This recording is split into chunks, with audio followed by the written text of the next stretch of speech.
Have you ever heard someone claim that Islam is irrational? It's a pretty common idea, but where does it actually come from?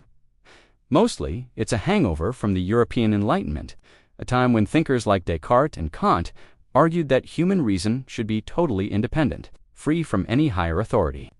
But here's the catch. That idea of pure reason isn't neutral at all. It's its own kind of belief system, a philosophical choice, not just a fact. Today, we're going to break down 10 reasons why this prejudice against Islam just doesn't hold up.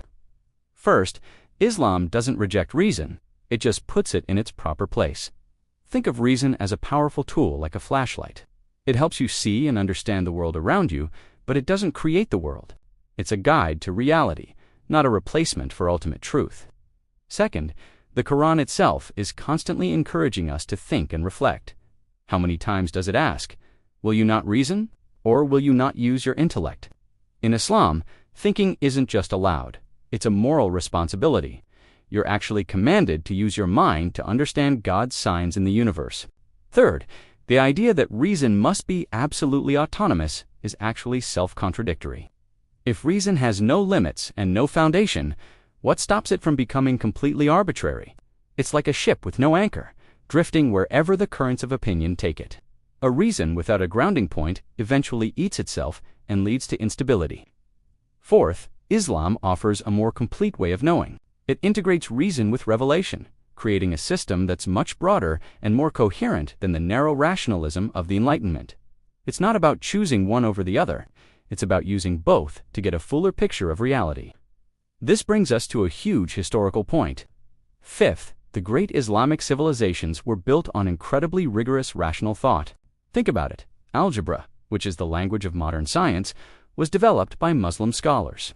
Breakthroughs in medicine, astronomy, optics, and philosophy all flourished within an Islamic framework that saw no conflict between faith and reason. The evidence is literally written in the stars and in our hospitals. Sixth, let's talk about morality. For moral values to be objective, to be more than just personal preferences, they need a transcendent foundation. Without a higher rational source, like God, saying murder is wrong is just like saying I don't like broccoli. Islam provides that foundation, making morality a matter of objective truth, not subjective feeling. Seventh, Islam offers a worldview that is metaphysically coherent. It connects the dots between God, our purpose, and our human nature in a way that's logically consistent and deeply satisfying. Everything fits together in a unified system, explaining not just the how, but the why of our existence, which leads to the eighth point. Many critics confuse commitment with blind faith. Just because Muslims accept revelation as an authority doesn't mean they switch off their brains. You can have a foundation for your beliefs and still use rational judgment to understand and apply them. It's not an either-or situation. Ninth, modern rationalism is great at explaining mechanisms, but it falls silent on meaning. It can tell you how a star burns, but not why stars exist. It can describe the chemical reactions in your brain, but it can't tell you the meaning of love or the purpose of your life. Islam addresses these deeper questions that science, by its very nature, cannot. Finally, 10th, Islam provides a powerful defense against radical skepticism and nihilism. While a lot of modern philosophy can lead to a dead end where nothing has meaning, Islam offers a firm foundation for truth, purpose, and hope. It doesn't let the intellect wander into a dark abyss of meaninglessness.